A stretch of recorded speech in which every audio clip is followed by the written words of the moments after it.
हनुमान जी के तीसरे नंबर के भाई का मतिमान।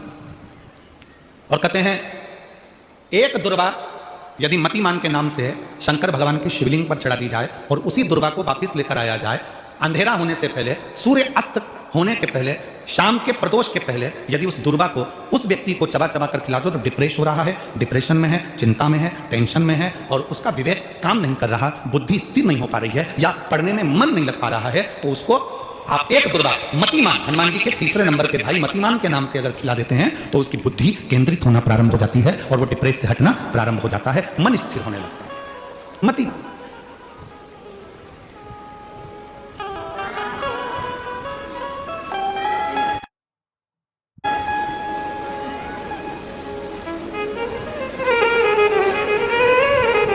और एक नाम आता है व्रतिमान। इसका प्रैक्टिकल तुम अभी यहीं से कर लेना, ठीक है?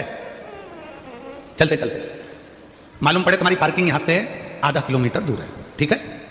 अरे बोलो तो जम के।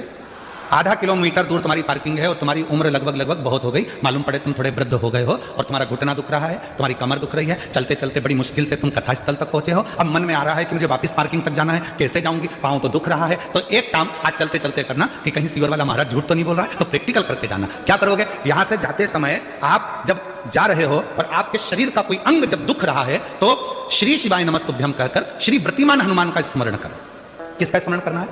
जम के बोलो, व्रतिमान हनुमान। व्रतिमान हनुमान का स्मरण करके कहीं पर भी बैठकर अपने पांव की छोटी वाली जो उंगली है उसको जम के दबाना और दबाने के बाद चल देना। जिस जगह पर भी दर्द हो रहा होगा मेरा बाबा आपको मंजिल तक पहुंचाएगा, दर्द होने नहीं देगा। कल नहीं करना, प्रैक्टिकल आज ही करना। काल करे सो आज करे। व्रतिमान आज करेंगे गुरुजी, 3 महीने में फर्क दिखेगा। तुम तो आज की आज का बताओ ना कि आज की आज में फल कैसे मिले। तो बिल्कुल तैयारी में बैठो। जाते जाते व्रतिमान हनुमान भगवान श्री शिवाय नमस्तुभ्यम का स्मरण कर कर एक ऊर्जा के साथ, ताजगी के साथ चलते जाओ। शिव थोड़ा बहुत नहीं देते, मेरे भगवान देते हैं चप्पल फाड़। बेल पत्र के पत्र को तोड़ने से पहले एक नियम है कि बेल पत्र के पत्र को वृक्ष से जब तोड़ा जाता है तो सबसे पहले उसको मंत्र दिया जाता है। क्या कहा जाता है?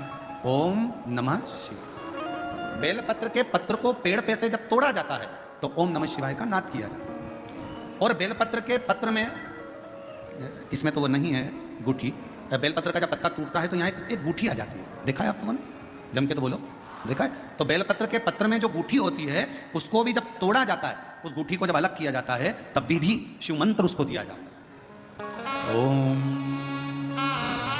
नमः शिवाय, ओम नमः शिवाय, ओम नमः शिवाय। वृक्ष पे से पत्ते को तोड़ा तो मंत्र दिया, गूठी को तोड़ा तो मंत्र दिया। और बेलपत्र के पत्ते को जब तोड़ा जाता है, मंत्र, पत्ते को तोड़ने से पहले मंत्र प्रदान किया जाता है और जब तोड़ा जाता है तो कहा जाता है, हे माँ पार्वती, हे माँ गोरा, चलो तुम्हें शिवजी ने बुलाया है मेरे कल्याण के लिए। माँ, आपको शंकर जी ने याद किया है, मेरे ऊपर बहुत दुख है माँ, कल्याण करिए, चलिए मेरे दुख को समाप्त करिए, निमंत्रण दो। पहले नंबर पर क्या देना है बेलपत्र के पत्र को तोड़ने से पहले? जम के बोलो, मंत्र। दूसरे नंबर पर क्या देना है बेलपत्र के पत्र को चलने का? जम के बोलो, निमंत्रण।